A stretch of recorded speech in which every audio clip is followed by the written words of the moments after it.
Born to be one.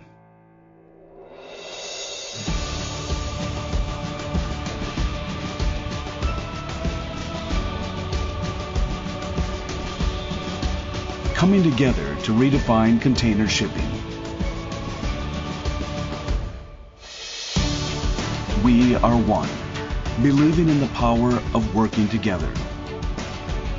We take on new challenges every day with the uniqueness you see in our color.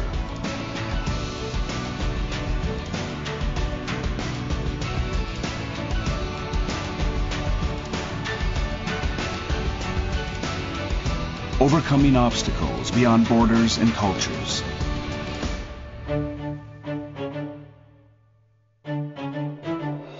On the sea, the land, and in the hearts of people. We refine the way the world moves. One has power. The strengths of many united. As a team with customers and partners, we can give life to a new way to move the world.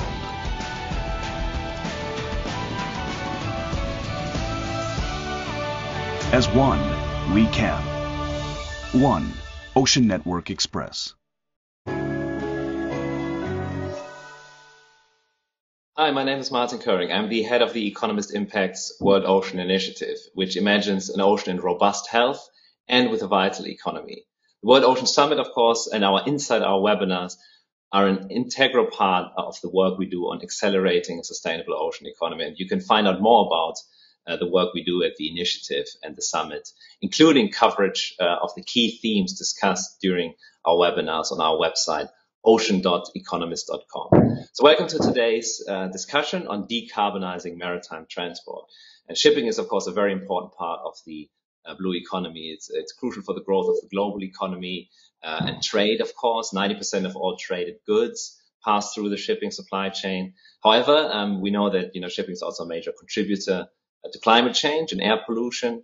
Around 3% of global greenhouse gas emissions, and around 15% of the world's major air pollutants come from the shipping industry. And of course, we know that that there are regulations, there are kind of new targets and rules, in this area. The International Maritime Organization, for example, the IMO, has set a goal to reduce shipping emissions by 40% by 2030, compared with 2008 levels. Of course, leaders in the shipping industry, which we also have invited for today's webinar, have committed to finding solutions and a path to zero carbon shipping, both kind of encouraging short-term action, but also long-term goals. And of course, there are some levers of progress that we're going to talk about today. Investment, regulation, technology, for example, they will be fundamental drivers of maritime decarbonization. So this Inside Hour will focus on the role of ship and cargo owners in decarbonizing maritime transport, for example, through adopting alternative fuels. We're going to hear about the promise of alternative fuels today, alternative propulsion technologies, and other innovations. And it's, of course, important to look at the economics of alternative fuels, given how important they are for this transition, but also retrofitting ships, upgrading bunkering infrastructure, and so on. And of course, the role that the financial industry can play, and that financial incentives and policy incentives can play in terms of the impact they can make on further progress on decarbonization. So hopefully today we'll be able to talk about some of these developments, the key short-term steps that will have to be put in place by the industry to put them on the right path towards decarbonization, but also the role of policymakers and how they can make and kind of how can they help to accelerate the transition. And of course, alternative fuels and deployments and how they are progressing and what lessons have been learned. So of course, this conversation about maritime transport is a crucial part of a series of events in the run-up to our World Ocean Summit Asia Pacific, which will take place virtually from December the 6th to December the 10th this year. And of course, the World Ocean Summit 2022 in Lisbon from March the 1st to March the 3rd, 2022. So I'm joined today by three excellent and very experienced panelists. First of all, we have Jeremy Nixon, who's Chief Executive, Ocean Network Express. And then we have Dirk Kronemeijer, who is Chief Executive and Founder at GoodFuels. And last but not least, we have Sarah Greenough, who is Head of Maritime Sustainability and Supply Chain Excellence at BHP. So you can find out more about the speakers, the full biographies of our panelists on the screen under this media player. There are also a few additional resources. There are links to relevant articles on sustainable shipping and maritime transport from the World Ocean Initiative. And I would like to thank and take this opportunity to thank our sponsor, Ocean Network Express, for their support of this event. So I would like to structure today's discussion in three main parts. So first of all, just to set the scene, we're going to talk about the key sustainability challenges for the shipping sector. And then moving on a bit to the kind of discussing the industry partnerships and collaborations that are emerging. And the speakers today, they have some interesting stories to tell about collaboration, how that can really help to accelerate progress. And then finally looking at kind of how to scale up in terms of kind of the policy, finance, innovation levers. And we also had a couple of audience questions. And thanks a lot, everyone, for sending your questions in a run-up to this webinar. So we'll also get to hopefully to some of these audience questions. So without further ado, let's start with the first part of the conversation. And so really looking at, to set the scene, the key sustainability challenges for the shipping sector. So I'd like to start with Jeremy. I mentioned earlier, the IMO's decarbonization targets. So Jeremy, you lead one of the largest container carriers and shipping companies in the world. What do you see as the key issues that need to get fixed to effectively decarbonize global shipping? Well, thank you, Martin. And it's very great to be on this panel today and to be able to talk these issues through and to set the scene really on the very significant things this industry has to get done.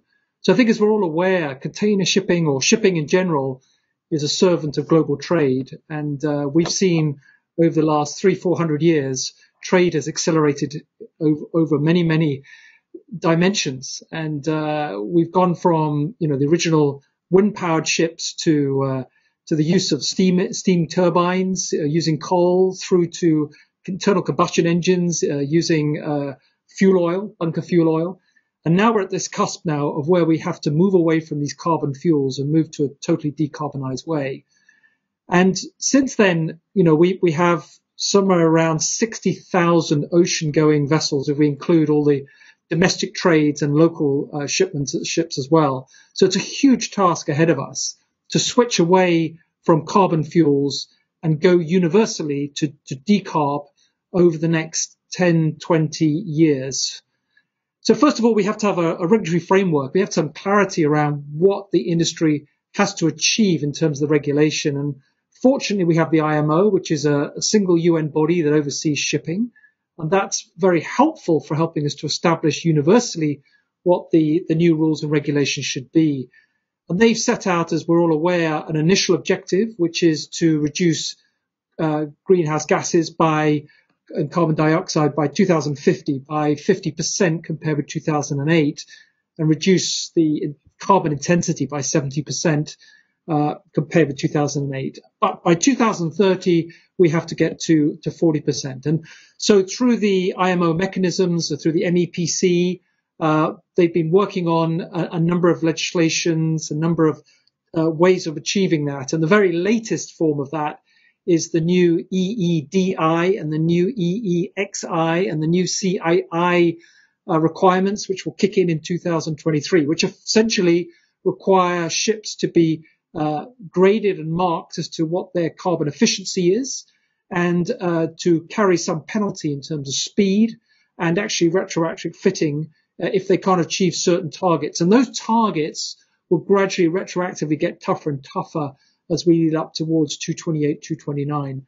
But there's still a lot of work still to be done on the regulatory side. And then secondly, of course, we have to develop these green fuels. And we need to develop those at a very, very significant scale so that shipping will get enough green fuel, because the rest of the world is decarbonizing. So we need to get our fair share, and we need to be able to get it in the right places so that we can actually fuel up our ships at the right times in the right locations. And there's many different types of fuels being considered. We have Dirk and his company making great pioneering spirit development in terms of the green fuels that the biofuel. And then we have hydrogen, we have ammonia, we have green LNG, we have potentially nuclear electric, we have methanol, all these types of things. But we're a long way away at the moment from having enough of that fuel to be able to operate those 60,000 ships globally. And then, of course, we need the technology in terms of the engine propulsion systems and also the shipyards and the financing to then go out and retool and rebuild using these new fuels. So in summary, there's an enormous amount which we all need to do over the next 5, 10, 15 years collectively as an industry. Thanks a lot, Jeremy. And you summarized it really nicely in terms of what the challenges are. And I mean, you mentioned the tougher targets, but also, there are various ways to deal with this. And retrofitting, you mentioned alternative fuels, biofuels, and others. And of course, the technology challenge, but also the technology opportunity in terms of propulsion and other technologies. So now let's actually ask Dirk, because obviously you are in the very experienced sustainable energy entrepreneur, and with GoodFuels, of course, you launched the world's first sustainable marine biofuel on a ship and the first deep sea vessel on sustainable biofuel oil. So what role will marine biofuels likely play, both in the short term and also in the long term? Yeah, well, thank you very much. Great to be here also in this session this morning, also with this esteemed panel, and indeed long-term partners. Yes, we actually came originally in 2015 from the aviation industry, where already biojet fuel was used as a method to decarbonize. We were a little bit puzzled by the fact that why is shipping not doing that, not using that? We only saw LNG. And we saw, of course, the big benefits of the drop-in character. You don't need to change your engine or go to new fuel tanking infrastructure. And you save 90% carbon and versus fossil fuel. And nature has given biofuels the great gift of being sulfur-free. So for us, it was actually quite logical to get started, initially helped by a very aggressive incentive by the Dutch government, which actually allowed marine biofuels and aviation to tap into the incentives that were already applicable for road transport. And we gratefully made use of that system, and we built probably already the biggest market in the world for low carbon fuels. It's still only in the ARA region, and I agree with Jeremy that we need to work. He mentioned the right places. We have lots of places to go to make sure that these type of fuels also become available. But it already last year, to give you an idea, in Rotterdam, the month of July, 10% of all fuels out of Rotterdam was biofuel. And that was an exceptional month within Corona, so it's not completely fair. But it shows the huge potential biofuel has in the short term to really accelerate decarbonization.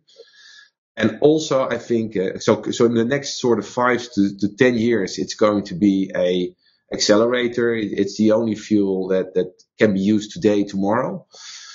And we think that in 2050, we also very much believe that we'll indeed see hydrogen, biomethanol, in which we're also heavily investing, also playing an important role. And then probably biofuels in 2050 will actually be the laggard fuel. So then you have a few companies that still have some last remaining combustion engines, and they then will be probably the laggard fuel in 2050. But still, according to all reports, still about 25% of total fuels used. So it will be a sizable piece of the decarbonization puzzle. Zooming in on what Jeremy said, so we are working, our butts off, if I may say so, to basically develop as fast as we can both scale as technology. We have already made great strides with engine OEMs who have certified and sort of approved our fuels, mostly in an formal way. And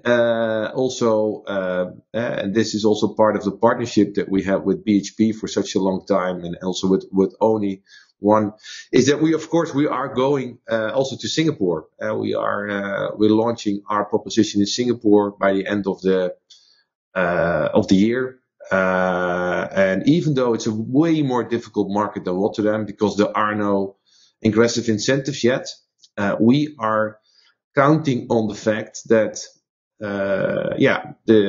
also the Singapore government and the IMO carbon taxes at some point will kick in, and then we want to be well positioned to also have the lift off there, and we to be followed by other international markets. We're also looking at the West Coast, US. So we will do our piece as much as we can to accelerate this thing and grow with our customers and their need to decarbonize.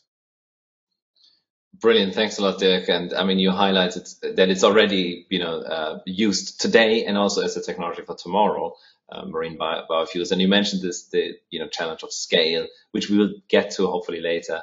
And, the certification, also the incentives that the Dutch government gave and that are, emerging in other markets, and the opportunities in markets such as Singapore and others, and the partnerships you have created. And we get to more about, partnerships later on. But first, I'd like to actually ask Sarah as well. BHP is one of the largest dry bulk charterers in the world. And so how does BHP's role as a charterer drive your decarbonization strategy? Yeah, great. Thank you. So as you mentioned, BHP products make up about 2 to 3% of the world's seaborne trade. So, as one of the largest bulk charterers globally, we certainly have a role to play here, and really keen and glad to be here sharing with you today. So, I guess as a charterer transporting those commodities, being the safest, lowest cost, and essentially now the most sustainable globally is certainly our ambition. Our role and influence as a charterer, it definitely drives our strategy, which is largely made up of sort of 3 key pillars. And my colleagues on the panel here have mentioned most of them already. And the first one being future fuels, that is really all about the step change of our fleet mix, to embrace low or zero emission alternative fuels. And, we've started on the journey with LNG, certainly working with GoodFuels on biofuels, and obviously green ammonia and hydrogen will play a part in the future as well. I think, the second pillar where we've also heard a little bit about, which is onboard innovation. And this really encompasses, the onboard retrofitting of innovations and software and hardware to reduce fuel consumption and emissions. And I think we've probably got some way to go in this space. And, even in the introduction of wind-assisted propulsion, I think we're starting to see some groundwork there, and something certainly we're interested in. And then the third pillar, chartering choices, and probably the fastest moving pillar in our strategy, where we're really focusing on enhanced vessel selection based on not only the charterer's commitments, but also, what are the comparative emissions intensity profiles? So, for example, the charterer may factor in not, emissions intensity, but alongside those more traditional commercial and safety criteria as well. But I think fundamentally, supporting and enabling all of that is what we call data democratization. So, making sure that data is really at the forefront and guiding our decision making on, not only benefits realization, but benefits realization on emissions abatement pathways.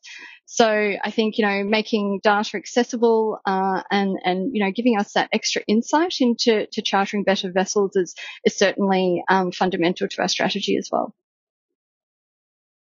Thanks a lot, Sarah. And you nicely summarized, the key, areas where as a charterer you can play a role in terms of future fuels, onboard innovation, chartering choices. And also, you mentioned data as an enabler, which is really important. We'll also get to other enablers later on in the conversation. But I mean, I think all of you mentioned the importance of, working together, to make this happen. So I wanted to talk a little bit more about industry partnerships and collaborations, and this kind of need for integrated action. I mean, shipping companies, biofuel innovators, charterers, you're increasingly working together to on this path towards decarbonization. And of course, there are already global collaborative bodies and initiatives, the Sea Cargo Charter, for example, the Getting to Zero Coalition, and others.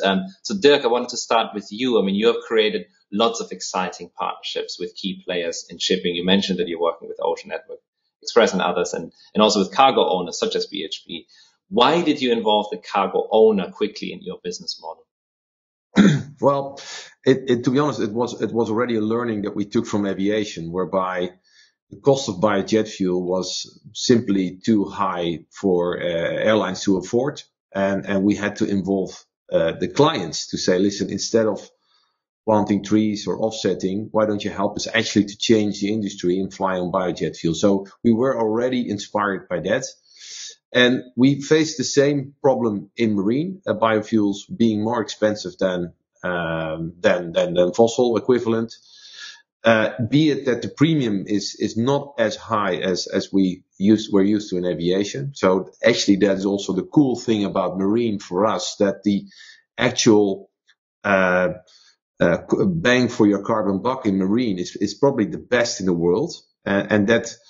So we started there a company called Good Shipping, which is a sister company of GoodFuels, currently the market leader in something that's called insetting, right? Whereby the IKEAs, BMWs, DHL are major big clients for us, who use the marine insetting to decarbonize their own ocean movements. And interestingly enough, initially we used Good Shipping as a support for GoodFuels in order to make sure that we could actually sell some fuel.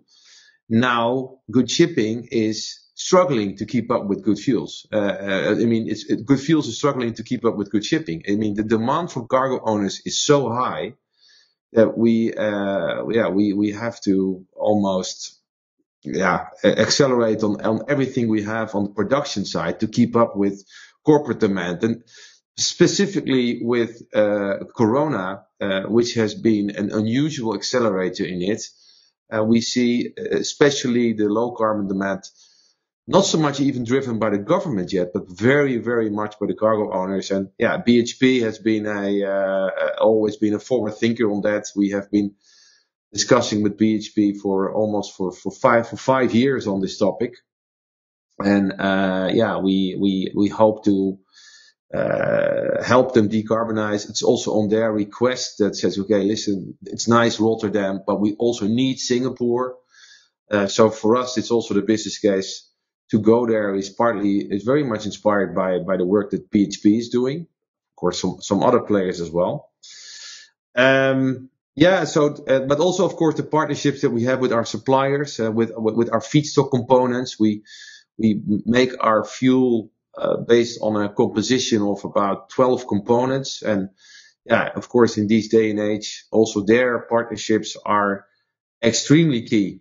Of course, and last but not least, partnerships we have with government, port authorities. As you can imagine, MPA with our Singapore move is super important. But also NGOs who endorse the sustainability that we do and make sure that we only bring truly sustainable fuels into the marketplace. So all of those partnerships are vital for moving further. Great, thanks a lot, Dirk. I mean, you highlighted, the partnerships with suppliers, government, port authorities, NGOs, and of course with your clients and cargo owners. And you mentioned BHP, so the depth and breadth of partnerships is really crucial. And I'd like to go to Sarah because you mentioned the partnership with BHP, Dirk. So Sarah, obviously, you're doing lots of collaborations in this space. I mean, including with GoodFuels. But you're also part of the Global Center for Decarbonization in Singapore, for example. The first time trialing, or the first time kind of biofuel is being trialed involving an ocean-going vessel bunkered in Singapore. So how do you see collaborations and partnerships evolve in this industry to accelerate decarbonization?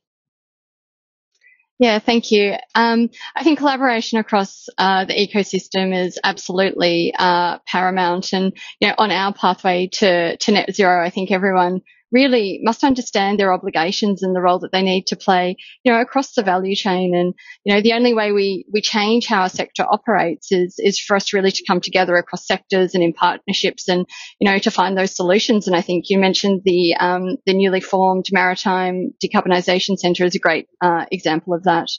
I also think, an emerging trend here is, the importance of our customers, and more broadly, they're becoming more interested in how we work rather than solely what we produce. And, so how we drive sustainability really becomes increasingly important. And, sustainability can drive profitability. And I guess ultimately, we all have a role to play in putting that, business case for sustainability to our stakeholders and also our shareholders. And so I think, working, without working in partnership, it's going to be very challenging to move forward. And, it was really, lovely to hear Dirk from GoodFuels say, looking towards Singapore, and that's a true reflection of listening to your customers and their needs, and that's sort of the way that collaboration in the ecosystem is really going to work well to propel us forward. Great, thanks a lot, Sarah. I mean, listening to customers and working in collaboration with customers, as you said, is really important. But I really like the fact that you see sustainability as a factor in driving profitability, which will help to kind of accelerate this trend. And speaking of acceleration and the need for partnerships to make that happen, Jeremy, of course, you're also very much involved in lots of industry partnerships and collaborations. I mean, you're also, of course, involved in the Global Center for Maritime Decarbonising, and you're working there as a founding partner with BHP. What are your objectives and plans when it comes to partnerships? Yeah, I think the first thing to say is, as we mentioned earlier on, is just what a huge and significant job we've got ahead of ourselves decarbonising the world, the global economy, but also particularly in shipping. And so none of us can do it alone. And, we could all spend a lot of money and time of our own R&D efforts in our own silos, and probably not the best way to move things forward in terms of resources or in terms of speed of movement. And so collaboration and cooperation is critical right across. So even up at the IMO, in terms of defining the new regulatory frameworks and making sure we get the buy-in and consensus of some 200 countries in terms of what does decarbonisation mean and how does it look and how do we implement it, right down to the practicalities of designing ships and fuel types and port locations where we can actually move ships and unload cargo safely and do that in a decarbonised way. And so something like the Global Center for Decarbonisation, which is here in Singapore, 6 founding partners came together. BHP and ONE are 2 of those with the Singapore government. We're committing to put $120 million in over the next 5 years. And at the same time, we're encouraging more and more partners to come on board so that this will actually become a central kind of think tank where we will share design ideas, share research ideas, so that classification societies, engine manufacturers, fuel designers, operators, owners, everybody can learn and jointly establish what is the right way to go. So a couple of those projects right now being considered, for example, is, we talk about ammonia and the dangers of ammonia. Can we really safely have ships operating on ammonia, and how would we go about doing that in terms of bunkering that in these port cities where we have very, very large populations? So we're looking to do a major study on the bunkering of and safe bunkering of ammonia, for example. Or there's many, many players in this world all claiming to be decarbonising and having lots of wonderful initiatives and claiming to do all sorts of things in terms of reducing their carbon footprint. Well, how do we validate that? How do we really know what people are doing? How do our banks, how do our customers, how do our stakeholders know what we're really doing? So we need to probably develop, proper carbon accounting systems which show exactly what the carbon footprint is of shipping and how that's evolving. So there's many, many things to do. And things like, with Dirk's company, GoodFuels, we've done a number of pilots now with them to operate some of our ships using this biodiesel to prove that it can work, prove that it has the calorific output, prove that it works with the types of engines we've got. And we would just encourage Dirk and his team to continue, where possible, to generate and produce as much of the green fuel as he can, but all within certain limits. And that's why we need so much collaboration. We have to work together to get these 60,000 ships retooled, rebuilt, refinanced with the right type of fuel in the right type of places, and to do it as quickly as possible so that we can decarbonize the world in shipping. Yeah, thanks a lot, Jeremy. And you highlighted there, the need to, start right with the targets, collaborating on the targets with the countries, but also on the practical level. As you said, you have this very nice concrete example of where you are working together with others, on this kind of, ammonia, the future of ammonia, and, how can we safely run ships on that. So that's really important, working together with the different stakeholders to make that happen. But also you mentioned the need for validation, carbon accounting, and so on, which is really crucial. And I know, Sarah, you mentioned that as well in terms of, the data democratization. So the kind of the data and validation, the measurement is crucial there as well. And, speaking of the need for this kind of scale, and you mentioned, Jeremy, how, Dirk and GoodFuels and others are working on, making this happen in this time frame. There is, of course, this need for scaling up. And that's why I wanted to just a little bit focus on that bit about, how do we actually scale up in terms of the policy environment, the financial incentives, and the innovation that's required, before we move on to some of the kind of the audience questions. So how do we accelerate this progress in these areas? So Sarah, I'd like to start with you in terms of, what kind of policy, financial, and technological incentives are required to further kind of progress on this, this path towards decarbonization. Yeah, great. Thank you. I think, the solution to maritime decarbonisation will feature, multiple approaches. Some will be underpinned by alternative fuel, and some by technological innovation. So I guess, some will be short-term solutions while others will serve us for decades to come. And I think what still remains unclear is, what will be the future fuel of choice, who will be the first mover commercially and technically to sort of pave that way for us. But I do believe, early adopters of the new fuel technology will undoubtedly come with risk, but it could also bring financial and shareholder value to it as well if it's well thought through. And, having vessels that are very fungible to take us through the next decade is also important. Building in that optionality to retrofit, for when the zero emission fuels come online and become more dominant. But I think looking longer term at, a zero carbon fuel such as green ammonia, hydrogen, of course is a priority for us and in many of our peers. And again, going back to this sense of working collaboratively with potential partners to really, test and trial the technical, the commercial and the logistical challenges, I think is obviously a focus for us and probably not too dissimilar for many others in the room. But I just also want to touch on, some of these sort of emerging trends. And when we talk about scaling up, technology will ultimately need to also accelerate and move in unison with some of this innovative thinking. And I think, I can see there's really 4 technology trends that are really emerging here. And you mentioned, I think, carbon accounting before, and I think the automation of carbon accounting is going to be really essential. And being able to really get to the point where we transparently understand fuel consumption and efficiency of every vessel, making it really visible, analytical and actionable per voyage, having that deeper ability to understand and analyse the emissions intensity is going to be pivotal.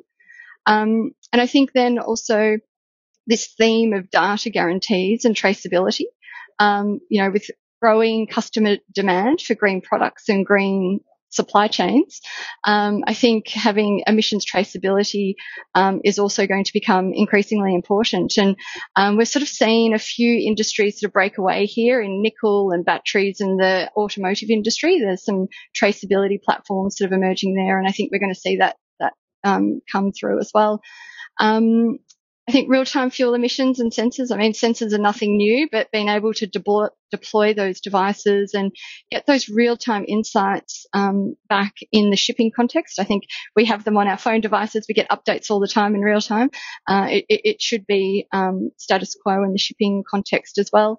And then just finally, something that I'm probably quite passionate about is really having this vessel benchmarking and data marketplaces.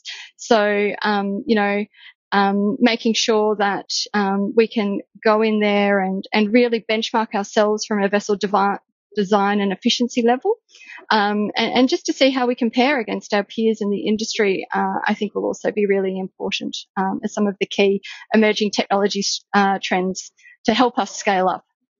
So what needs to happen to scale up biofuel adoption? What kind of regulatory and financial frameworks would be conducive? Yeah, very important question, of course. As I mentioned before, the initial success of the biofuel market was bred from the Netherlands with a smart opt-in system into existing biofuel legislation for road transport. And also in the Netherlands that has come to an end because the volume in marine biofuel has become so big that it almost is derailing the road transport sector. So we need also in the Netherlands a more structural incentive system. And on EU level, we're discussing what exactly that is going to be. And most likely we'll try to follow aviation's footstep with some kind of blending mandate. Whereby a sort of a minimum percentage has to be blended in at certain ports in Europe. At the same time, that's not completely concrete and crystallized yet. I mean, also carbon taxes will play a key role. And if you look at other geographies around the world, for instance, the West Coast, also there, US and Canadian government are looking into using particularly existing biofuel legislation to extend towards aviation and marine. You very much see the combination everywhere, which is also logical because 90% of all biofuels in the world are currently used in road transport. And you could argue, and in fact we argue, that that is a waste of resources. Cars should easily go electric or hydrogen, depending the religion you are. But let's use the precious biofuels for those transport segments that do not have that much alternative to decarbonize quickly, such as marine and aviation. So, and then, of course, if you look, for instance, to the Asian and Singapore context, where there is no real record yet in biofuel legislation, there probably carbon taxes are going to play, in our view, probably the most dominant role, and maybe also supported by ETS or something like that, an Asian equivalent to decarbonize. Thanks a lot, Dirk. And I mean, you highlighted some of the, opportunities already existing in terms of legislation, the Dutch government initiative, the EU, the blending mandate, and some of the opportunities of using existing biofuel legislation on the West Coast in the US and Canada, but also carbon taxes, which in other industries we have also talked about as a potential path to acceleration. So I'd like to ask Jeremy as well. I mean, this crucial question of how do we scale up? I mean, from the perspective of a large container carrier, what would you like to see in terms of incentives from policymakers, the financial industry, and also innovators and innovation providers to accelerate the transition? Yeah, I think it's a critical point, as you quite rightly raise. So we have to do two things, all of us in the shipping industry operating ships. Is first of all, we have to retrofit our existing ships to become more efficient and reduce their carbon intensity. So that's the ships out on the water. That's the 60,000 ships that exist today. And then secondly, we have to, as we start building new ships, we have to go for the lowest carbon footprint type technologies going forward. So very, very soon we will need to start building and deploying ships which are zero carbon footprint. So that's a lot of investment. That's a lot of capital going to be needed. And we need to be able to do that as quickly but as efficiently as possible. So we have the IMO setting these very stringent targets, and they will continue to squeeze us in terms of making sure that the existing ships that we have become more and more carbon efficient. That's through this EEXI and the CII indicators, which gradually will ratchet up. So that will provide some kind of penalty on the industry already in terms of our ability to deploy ships. And of course, the least efficient the ships are, then the slower they will have to operate at, and to the point where they may not be economic anymore to run and then have to be scrapped. The real key issue, though, is how do we accelerate the innovation and who's going to pay for it? And clearly the owners and the operators will initially have to pay for it in terms of building ships and owning ships, but quickly pass this on through the supply chain through to the customers so that ultimately this is paid for by all consumers globally. But we're talking about ships that may be 25 to 50% more expensive because of the new technology. We're talking about fuels, which could be a lot more expensive as well. And this is where really the discussion comes in about market-based measures, which are the potential to bring in carbon taxes or carbon credits or a mixture of both. And I think from a shipping industry standpoint and from the operator standpoint, we are not against market-based measures if it helps to accelerate the take-up of these reduced carbon vessels. But what we can't have is a sort of punitive tax on the industry where we're being hit with very, very high tonnage taxes and carbon taxes when actually the fuels are not available or the technology is yet available. So this is where the regulators have to come in and be clever in terms of having a carrot and stick approach, where maybe they will ramp up over time and tighten up over time, that these market-based measures will get tougher and tougher and more expensive on the owners and operators, to incentivize them to move when the new technology is available to do so. But to do that too prematurely may destabilize.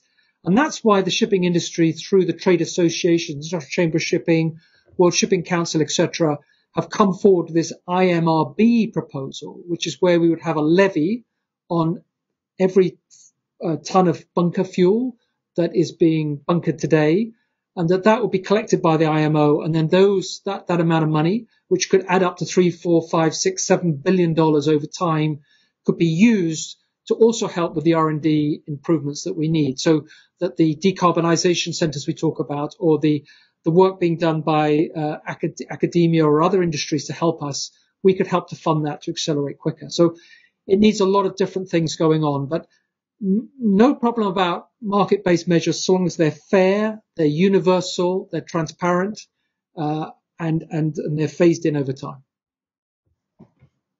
Yeah, that's a great point, Jeremy. And I mean, a lot of talk has been around these market-based measures and carbon taxes, but the time scale is really crucial, as you mentioned, the need to kind of adapt, but also some innovative ideas, as you mentioned, in terms of this proposed levy, because obviously this is a transition, and regulators have a key role to play in recognizing that there needs to be a gradual approach here. So thanks a lot for highlighting that.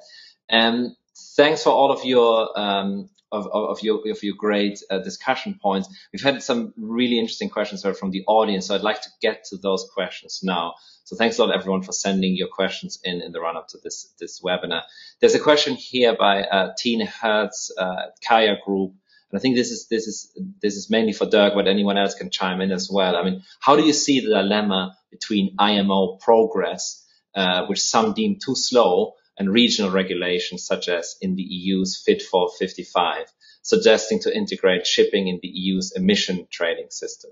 So you mentioned the emission trading system before, so maybe Dirk, if you want to start with that question. Yeah, well, obviously, what everyone wants, of course, is to have one global level playing field, exactly as Jeremy just said, that is fair for everyone, transparent. However, as we all know, that takes always long and to develop, especially on IMO level. So pragmatically, how the world currently looks is we have a couple of hotspots in the world that lead in this marine decarbonization. For instance, Western Europe, Netherlands, also very much the Nordics. We are also very much active there, and amazing things are happening in Norway, Denmark, Sweden.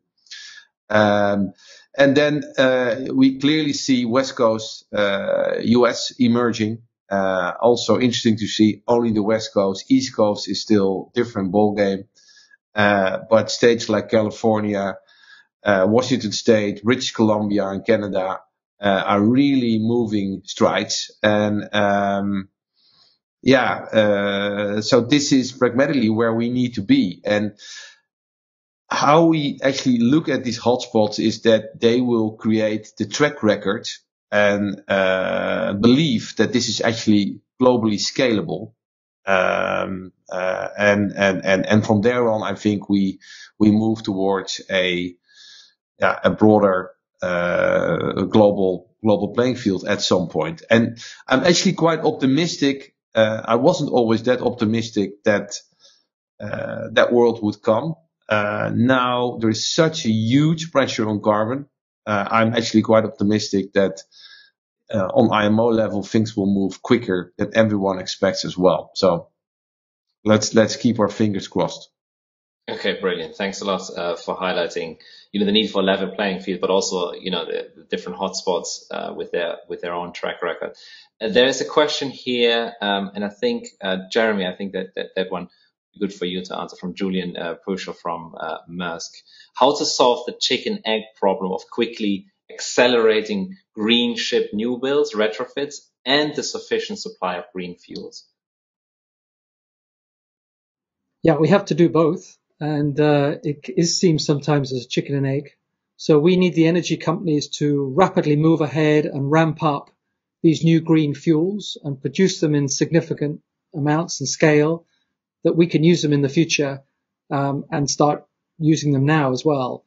And at the same time, we do have these very high financial costs. And so, no shipping company wants to be left with stranded assets. So we want to move ahead actually with new engines and new fuel types and new technology with the yards as soon as possible. But we need to get this consensus around ensuring that those fuels are going to work, those bunkering stations are going to be there, and that the technology is also going to work. And so it is a question of trying to do that together at the same time. And this is really where I personally am a little bit more supportive, I think, of the IMO. I think the IMO can break this paradigm, can reach political consensus on the way forward. Up until now, it's been rather left at government to government levels, region to region, to try to push each other. But if the legislators of the IMO are given the right remit by their governments, I think that they can reach consensus pretty quickly, and we can create this level playing field, which then allows us to be very clear about what will be the market-based measures, what will be the design requirements, what will be the targets, which then allows Dirk and his energy companies to be able to produce this fuel at more scale with the certainty that the operators are going to use it. And then the operators, knowing when they use it, know that they will not be at an economic disadvantage to use it, and can also pass on these additional costs through their supply chain. So it all has to come together. I believe it can. I'm quite optimistic. And if we look back at the IMO 220, which is when we brought in low sulfur fuel globally in the industry, back in 2018, 2019, there were many skeptics saying that is not going to happen. There'll be many mistakes and problems along the way. It won't be universally applied. Well, when the whole industry came together and really, really focused on it, we got the job done. And here today, we're now using at least low sulfur fuels everywhere globally. Yeah, that's a great example, Jeremy. And you mentioned the IMO 2020 sulfur rules, and they really helped, to bring the industry together, as you say, and the need for this level playing field that the IMO can help with. So thanks again for kind of highlighting that, and great to see that you're optimistic about that. There's a question here from Charles Hain at WSP, and maybe this is for Sarah. What is your stance on including well-to-wake energy source and emissions, so kind of life cycle emissions, in all levels of carbon footprinting along the whole supply chain, retailer, shipper, ocean carrier? and so on? Great question. And I think it's also a little bit beyond just well to wake and life cycle emissions. It actually comes back to climate data and having an aligned climate understanding. So I think it's important to note, there's largely three sort of main data sources that drive our short-term and our long-term, operational and strategic decisions when we start sort of paving this decarbonisation pathway. So I think climate data, climate understanding is really fundamental, and they're like the foundations. And I see it as three parts: climate data, climate understanding, then moving into sort of market intelligence, and then obviously carbon accounting, which we've talked a little bit about already, but focusing in on that well to wake, the climate data and climate understanding. I think, the key fundamentals here are, if we get this understanding wrong, it can lead to wrong decisions, which in turn lead to suboptimal abatement outcomes. So, for example, considering life cycle emissions, as some future fuels will have an equivalent or worse footprint. So it absolutely needs to be across the total value chain, and us all measuring these emissions in unison.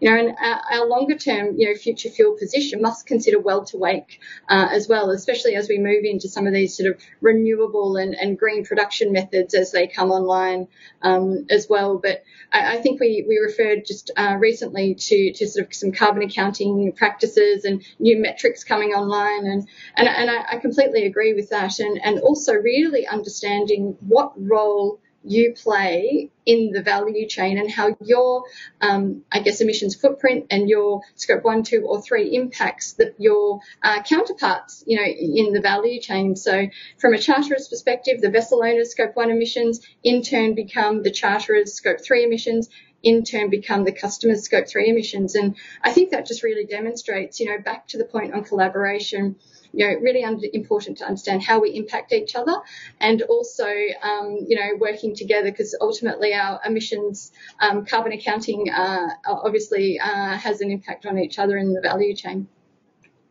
Great. Thanks a lot, Sarah. And I mean, a great question as well, and a great answer. I mean, the need to kind of connect the whole supply chain and understanding the impact on each other. And you mentioned climate data, climate understanding, and market intelligence as part of, that kind of transparency and that need to better understand well to wake emissions. So a great question, and thanks for sending in all of your questions. There's one here that is, I think for everyone, but given the time constraints we have, it would be great to get a short answer from each of you. So this one is by Masanori Kobayashi at the Sasakawa Peace Foundation. What are the most important drivers for decarbonizing maritime transport? Is it regulation? Is it innovation, finance? Is it market change or supply chain demand? It's probably all of those, but I'd like to know what you see as the key driver. So maybe Jeremy, let's start with you. Yeah, I think the shipping industry has come a long way in the last 4 or 5 years, and particularly in the last year. And I really do honestly believe that the shipping industry and all the key players in it really want to decarbonize, are very, very committed to that. And our customers are pushing us very, very strongly to decarbonize, as are, quite frankly, our staff within our own company. So I think we all want to do the right thing. We all are citizens of the world, and all of us have very strong CSR policies. So now we need to get on with it and make it happen. And I'm quite optimistic, once again, that the regulatory side can get resolved. I really hope that it'll be done in a universal and open way, so that we're all working to the same rules and all have the same incentives to work together. So that's very, very important. But I think, to me, the most crucial point actually is to get enough of this green fuel. We've got to go a long, long way. I mean, just take an example. The container shipping industry today is using about 100 million tons of fuel oil. So, we need to rapidly find another fuel source. That could be green biofuels, of course, but can we really get it to that scale, significant enough? Probably not. So we need to rely on these other fuel types as well. And it's the speed at which the energy providers can do that is to me, the really critical part. I believe that the design side, the shipyard side, the financing side, that will all come together in due course. But it's really, at the end of the day, to move forward, we have to have enough green fuel, which is of a non-carbon nature, to really decarbonize this industry. To me, that's the key bottleneck.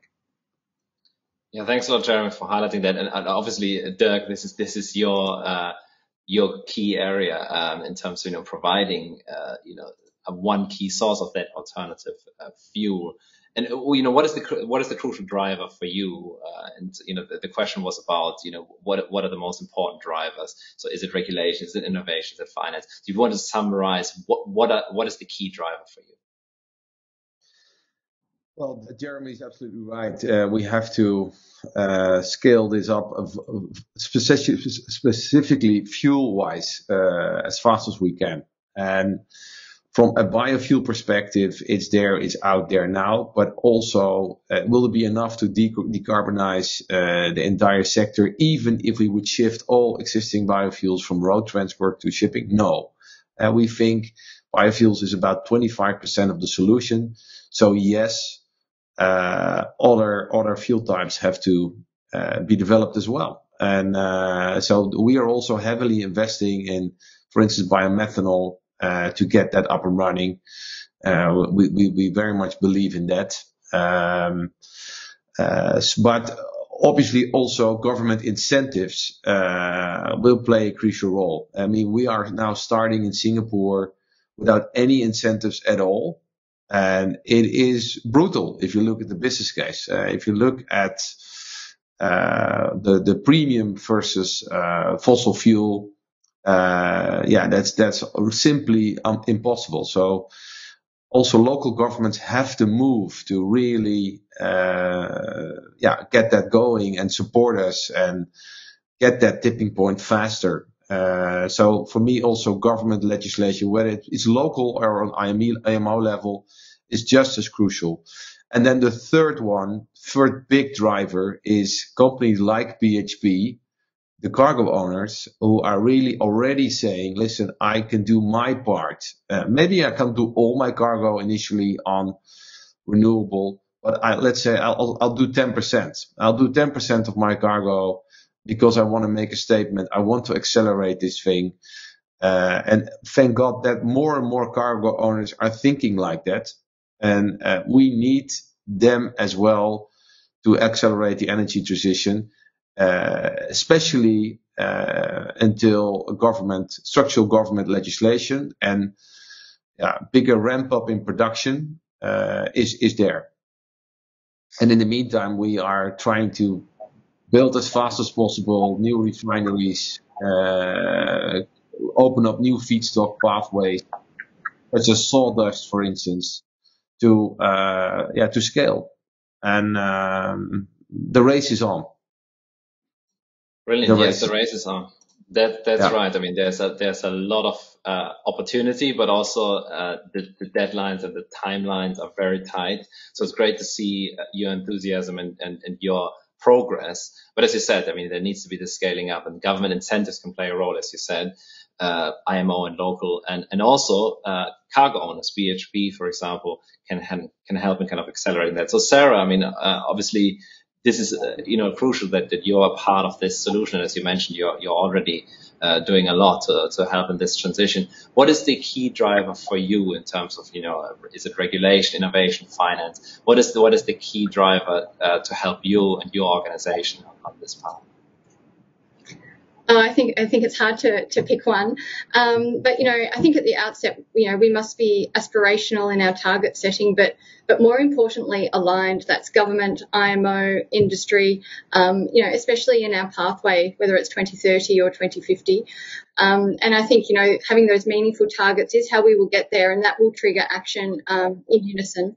But I guess, I think, sustainable trade, whether it's, enabled by technological innovation or alternative fuels, probably both, it will ultimately be one of the greatest challenges and I think opportunities of our time. And, we keep going back to this, but developing at pace and scale in partnership is ultimately how we're going to get there. Thanks a lot. Yes, I mean, pace and scale in partnership, that's a great summary, really, of our conversation. Unfortunately, we've run out of time, but I'd like to thank you very much, all of the panelists for your great contributions. Just like to summarize briefly, I mean, this has been a great conversation. Also, thanks a lot for all of the audience questions that have been very insightful and have contributed tremendously to the conversation.